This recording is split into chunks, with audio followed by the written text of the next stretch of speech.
اللہ کے نام سے شروع جو بڑا مہربان اور نہایت رحم کرنے والا ہے۔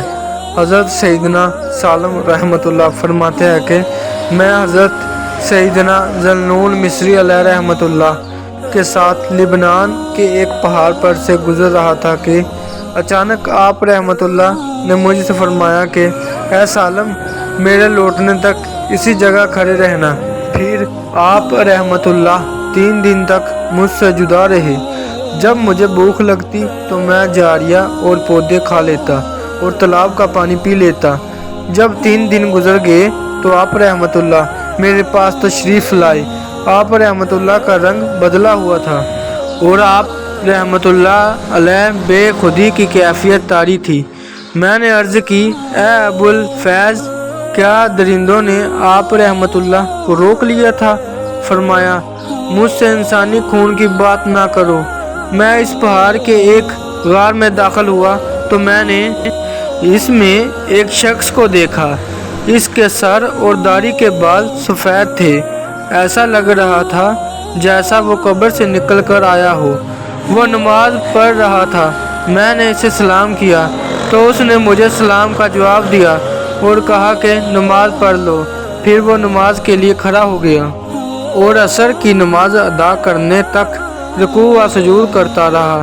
پھر محراب کی جانب ایک پتھر سے ٹیک لگا کر بیٹھ گیا اور مجھ سے کوئی بات نہ کی تو میں نے کلام کی ابتدا کرتے ہوئے کہا کہ اللہ عز و جل آپ پر رحم فرمائے، مجھے کوئی نصیحت فرمائے جس سے میں نفع اٹھا سکوں اور میرے لیے دعا کیجیے۔ تو انہوں نے مجھ سے فرمایا کہ اے بیٹا، اللہ عز و جل جسے اپنے کرب سے سرفراز فرماتا ہے، اسے 4 خصوصیات عطا فرماتا ہے۔ نمبر 1، خاندان کے بغیر عزت عطا فرماتا ہے۔ نمبر 2، بغیر سیکھے علم عطا فرماتا ہے۔ مالدار کے بغیر غنائے عطا فرماتا ہے۔ نمبر 4، اور ساتھیوں کے بغیر انس عطا فرماتا ہے۔ پھر انہوں نے ایک زوردار چیخ ماری اور 3 دن تک بے ہوش رہے۔ میں سمجھا کہ ان کا انتقال ہو چکا ہے۔ پھر جب انہیں افاقہ ہوا تو کھڑے ہو کر قریب ہی ایک چشمے سے وضو کیا اور اپنی فوت شدہ نمازوں کے بارے میں پوچھا تو میں نے انہیں نمازوں کی تعداد بتائی تو انہوں نے وہ نمازیں ادا کی۔ پھر مجھ سے فرمایا، ترجمہ: محبوب کی یاد نے میرے دل کو بے قرار کر دیا، پھر محبوب کی محبت نے میری عقل کو زائل کر دیا۔ پھر فرمانے لگے، مخلوق کی ملاقات سے مجھے وحشیت ہوتی ہے اور میں رب العالمین کے ذکر سے انس رکھتا ہوں۔ اب تم سلام کر کے مجھ سے رخصت ہو جاؤ۔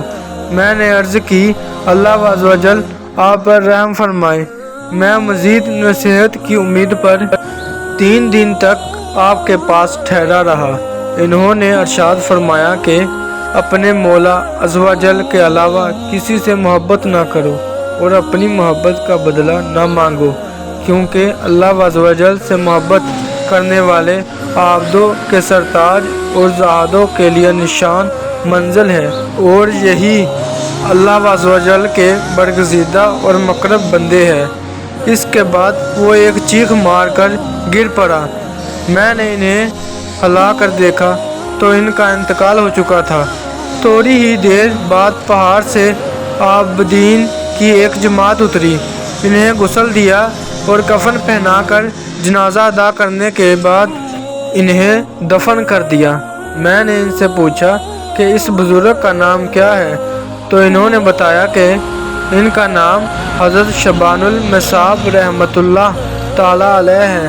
حضرت سیدنا سالم رحمۃ اللہ فرماتے ہیں کہ جب میں نے اہل شام سے ان کے بارے میں پوچھا تو انہوں نے مجھے بتایا کہ ہاں، وہ ایک دیوانہ تھا جو بچوں کی اذى کی وجہ سے چلا گیا۔ میں نے پوچھا، کیا تمہیں ان کی کوئی بات یاد ہے؟